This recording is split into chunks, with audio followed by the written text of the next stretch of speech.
ಆಂಧ್ರದಲ್ಲಿ ಜಾಸ್ತಿ ಆಗ್ತಾ ಇದೆ, ನಮ್ಮಲ್ಲೂ ನಂಬರ್ಸ್ ಇನ್ಕ್ರೀಸ್ ಆಗ್ತಾ ಇದೆ, ತಮಿಳುನಾಡು ಕೇರಳದಲ್ಲೂ ಜಾಸ್ತಿ ಆಗ್ತಾ ಇರೋದ್ರಿಂದ ಸೊ ಜಿಲ್ಲಾಡಳಿತಗಳು ಹೇಗೆ ಅಲರ್ಟ್ ಆಗಿದ್ದಾವೆ ಇದ್ರ ಬಗ್ಗೆ ನಾವು ಗಮನವನ್ನು ವಹಿಸ್ತಾ ಇದ್ವಿ. ಹಾಗೆ ನಾನು ಡಾಕ್ಟರ್ ಚಂದ್ರಶೇಖರ್ ಅವ್ರನ್ನ ಮಾತಾಡಿಸ್ತೀನಿ.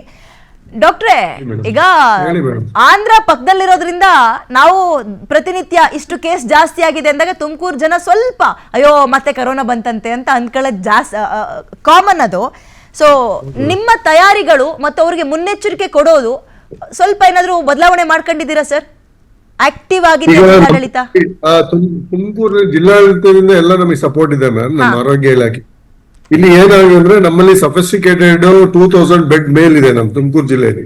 ನಮ್ ತುಮಕೂರು 3 ಮೆಡಿಕಲ್ ಕಾಲೇಜ್ ಇದಾವೆ, ಸೊ ICUಗಳಿದಾವೆ, ಆಮೇಲೆ ಟೆಸ್ಟಿಂಗ್ ಸೆಂಟರ್ಗಳಿದಾವೆ. ಎಲ್ಲಾ ಕಾಲೇಜ್ನಲ್ಲೂ ಟೆಸ್ಟಿಂಗ್ ಸೆಂಟರ್ಗಳಿದಾವೆ.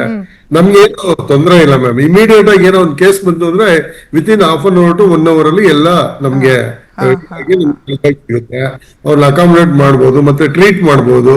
ಏನು ತೊಂದರೆ ಇಲ್ಲ ಮ್ಯಾಮ್. ನಮ್ಗೆ ಏನು ಯಾವ ಆಕ್ಸಿಜನ್ ನಮ್ಮಲ್ಲಿ ಆಕ್ಸಿಜನ್ ಸಪ್ಲೈ ಎಲ್ಲ ಕಡೆನೂ ಇದೆ. ಪಾವಗಡದಲ್ಲಿ ಇದೆ, ONS ಕೋಟಲ್ಲಿ ಇದೆ, ಆಕ್ಸಿಜನ್ ಯೂನಿಟ್ ಎಲ್ಲ ಕಡೆ ಇದೆ. ನಮ್ಗೆ ಏನು ಹಿಂಸೆನೇ ಇಲ್ಲ. ಇದು ತುಂಬಾ ಧೈರ್ಯವಾದ ಮಾತುಗಳನ್ನ, ಅಂದ್ರೆ ಧೈರ್ಯ ಮಾತುಗಳನ್ನ ಜನರಿಗೆ ಆಡೋದ್ರ ಮುಖಾಂತರ ಅವೇರ್ನೆಸ್ ಮೂಡಿಸ್ತೀರಿ. ಅಂದ್ರೆ ಸಿದ್ಧತೆಗಳಾಗಿದೆ, ಏನ್ ತಲೆ ಕೆಡಿಸ್ಕೊಳ್ಳೋದಿಲ್ಲ ಅಂತ.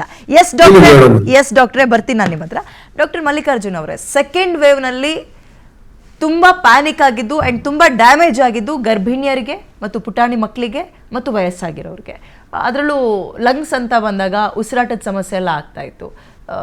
ಇದು ತುಂಬಾ ನಮಗೆ ಸಮಸ್ಯೆ ಮಾಡಲಿ ಅಥವಾ ಬಿಡ್ಲಿ, ಒಬ್ಬ ಗರ್ಭಿಣಿ ಹೆಣ್ಣುಮಗಳು ಅಥವಾ ಮಕ್ಕಳು ಹೇಗೆ ಜೋಪಾನವಾಗಿರಬೇಕು ಇಂಥ ಟೈಮ್ನಲ್ಲಿ?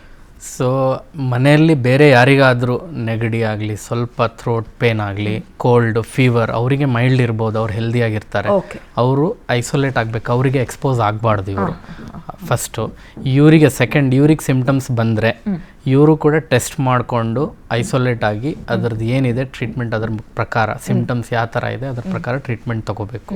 ಸೊ ಯಾಕಂದರೆ ಮೈಲ್ಡ್ ಇನ್ಫೆಕ್ಷನ್ಸ್ ಇರೋದ್ರಿಂದ ಗಾಬರಿ ಆಗೋದಂತೂ ಯಾವುದೂ ಏನು ಪ್ರಶ್ನೆನೇ ಇಲ್ಲ. ಮತ್ತು ನಮಗೆ ಈಗ ಮುಂಚೆಗಿಂತ ನಾವು ಅನುಭವನೂ ಜಾಸ್ತಿ ಇದೆ ಟ್ರೀಟ್ಮೆಂಟ್ ಬಗ್ಗೆ. ಆಮೇಲೆ ಎಲ್ಲರಲ್ಲೂ ಅವಾಗ ಸ್ವಲ್ಪ ಜನರಿಗೆ ಅಷ್ಟೇ ಗೊತ್ತಿತ್ತು ಹಿಂಗಾಗ್ತಿದೆ. ಈಗ ಎಲ್ಲರೂ ಅದ್ರ ಬಗ್ಗೆ ಗೊತ್ತಿರೋದ್ರಿಂದ ಟ್ರೀಟ್ಮೆಂಟ್ ಪ್ರೋಟೋಕಾಲ್ಸ್ ಆಗಲಿ ಎಲ್ಲರಿಗೂ ಕರೆಕ್ಟಾಗಿ ಗೊತ್ತಿದೆ. ಕ್ಲಿಯರ್ ಆಗಿ ನಾವು ಮೈಲ್ಡ್, ಮಾಡ್ರೇಟ್, ಸಿವಿಯರ್ ಆಗಿ ಕ್ಲಾಸಿಫೈ ಮಾಡ್ಬೋದು. ಅದು ಆಕ್ಸಿಜನ್ ಬೇಸಿಸ್ ಮೇಲೆ, ಸಿಮ್ಟಮ್ಸ್ ಬೇಸಿಸ್ ಮೇಲೆ, ಅದರ ಪ್ರಕಾರ ಟ್ರೀಟ್ಮೆಂಟ್ ತಗೋಬೇಕು. ಓಕೆ ಡಾಕ್ಟ್ರೇ, ಈ ಮೆಡಿಕಲಿಗೆ ಹೋಗಿ ನಾವು ಸ್ಯಾನಿಟೈಸರ್, ಮಾಸ್ಕ್ ಎಲ್ಲ ತಗೊಳ್ಳೋ ಟೈಮ್ ಹತ್ರ ಬಂತಾ ಅಥವಾ ಆರಾಮಾಗಿ ಓಡಾಡ್ಬೋದಾ? ಮುನ್ನೆಚ್ಚರಿಕೆಯಾಗಿ ಇಲ್ಲ ಯಾವುದಕ್ಕೂ ಸೇಫ್ಟಿಗೆ ಇರಲಿ ತಗೊಂಡಿರ್ರಿ, ಮಾಸ್ಕ್ ಹಾಕೊಂಡು ಓಡಾಡಿ ಅಂತ ಹೇಳ್ತೀರಾ? ನನ್ನ ದೃಷ್ಟಿಯಲ್ಲಿ ಯಾವುದು ಸದ್ಯದ ಪರಿಸ್ಥಿತಿಯಲ್ಲಿ ಬೇಕಾಗಿಲ್ಲ. ಬಟ್ ಏನಪ್ಪ ಅಂದರೆ ಕೆಲವೊಂದು ದೇಶಗಳಲ್ಲಿ ಮಾಸ್ಕ್ ಬಳಸೋದು ಒಂದು ಇದಾಗಿದೆ. ಅಂದರೆ ಮಾಸ್ಕ್ದು ಪ್ರೊಟೆಕ್ಷನ್ ಏನಿದೆ ಬರೀ ಕೋವಿಡಿಂದ ಅಂತಲ್ಲ, ಈವನ್ ಏರ್ ಪೊಲ್ಯೂಷನ್ನಿಂದ ಅಥವಾ ಏನೇ ಒಂದು ಇಂಡೋರಲ್ಲಿ ಇದ್ದಾಗ ಇದರಿಂದ ಅದನ್ನು ಒಂದು ಇದಂತ ಬಳಸ್ಬೋದು. ಬಟ್ ಕೋವಿಡ್ಗಂತಲೇ ಬಳಸೋವಂಥ ಅವಶ್ಯಕತೆ ಇಲ್ಲ. ಬಟ್ ಈಗ ನಮಗೆ ಕೇಳಿದ್ರೆ ಅನುಭವ ದೃಷ್ಟಿಲಿ ನೋಡಿದ್ರೆ ಈಗ ಸದ್ಯದ ಪರಿಸ್ಥಿತಿಯಲ್ಲಿ ಮಾಸ್ಕ್ ಆಗಲಿ ಅಥವಾ ಸ್ಯಾನಿಟೈಸರ್ ಆಗಲಿ ಏನೂ ಬೇಡ. ಬಟ್ ವಲ್ನರಬಲ್ ಪಾಪ್ಯುಲೇಷನ್ ಅಂತ ಏನಂದಾಗ ಅಥವಾ ಅವ್ರಿಗೆ ಏನಾದರೂ ಒಂದು ಕಾಯಿಲೆಗಳು ಬರೋವಂಥ ಸಾಧ್ಯತೆಗಳಿದ್ದಾಗ ಬಂದಾಗ ಮಾಸ್ಕ್ ಬಳಸಿದರೆ ಅದರಿಂದ ಖಂಡಿತವಾಗ್ಲೂ ಉತ್ತಮ, not for Covid. So madam, ಹಾಗಾದರೆ ನಮ್ಮ ಭಾರತೀಯರ ಇಮ್ಯುನಿಟಿ ಅನ್ನುವಂಥದ್ದು ಈ ತಳಿಗೇನು ಹೆದರ್ಕೊಳ್ಳೋ ಅಗತ್ಯ ಇಲ್ಲ. ಅದೇ ಹೆದರ್ಕೋಬೇಕಷ್ಟೇ. ಕರೋನಾ ವೈರಸ್ಸು ನಾವು ಸ್ಟ್ರಾಂಗ್ ಆಗಿದ್ದೀವಿ, ಮೆಡಿಕೇಶನ್ ಸ್ಟ್ರಾಂಗ್ ಆಗಿದೆ, ಸಿಸ್ಟಮ್ ಸ್ಟ್ರಾಂಗ್ ಆಗಿದೆ. ಸೊ ನಮ್ಮ ಇಮ್ಯುನಿಟಿ ಎಷ್ಟು ಸ್ಪೀಡಾಗಿ, ಕ್ವಿಕ್ ಆಗಿ ಆ್ಯಂಡ್ ಎಷ್ಟು ಶಾರ್ಪ್ ಆಗಿ ಈ ಕರೋನಾ ವಿರುದ್ಧ ಹೋರಾಟಕ್ಕೆ ರೆಡಿಯಾಗಿದೆ ಅಂತ.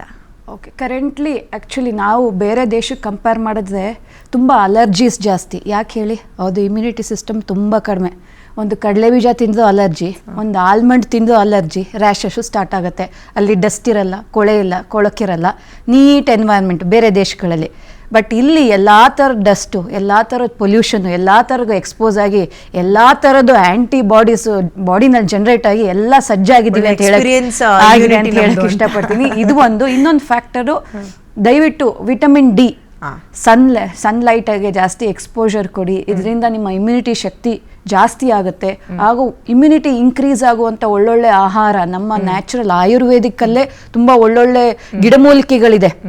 ನಿಮ್ಮ ಮನೆ ಹತ್ರ ಇರೋ ತುಳಸಿ ಆಗಲಿ, ಬ್ರಾಹ್ಮಿ ಆಗಲಿ, ಅಶ್ವಗಂಧ ಆಗಲಿ, ಈ ಥರದ್ದೊಂದು ಆಯುರ್ವೇದಿಕ್ ಫುಡ್ಗಳು, ಹೋಮ್ ರೆಮಿಡೀಸ್ ಇದನ್ನೆಲ್ಲ ತಗೊಳ್ಳಿ.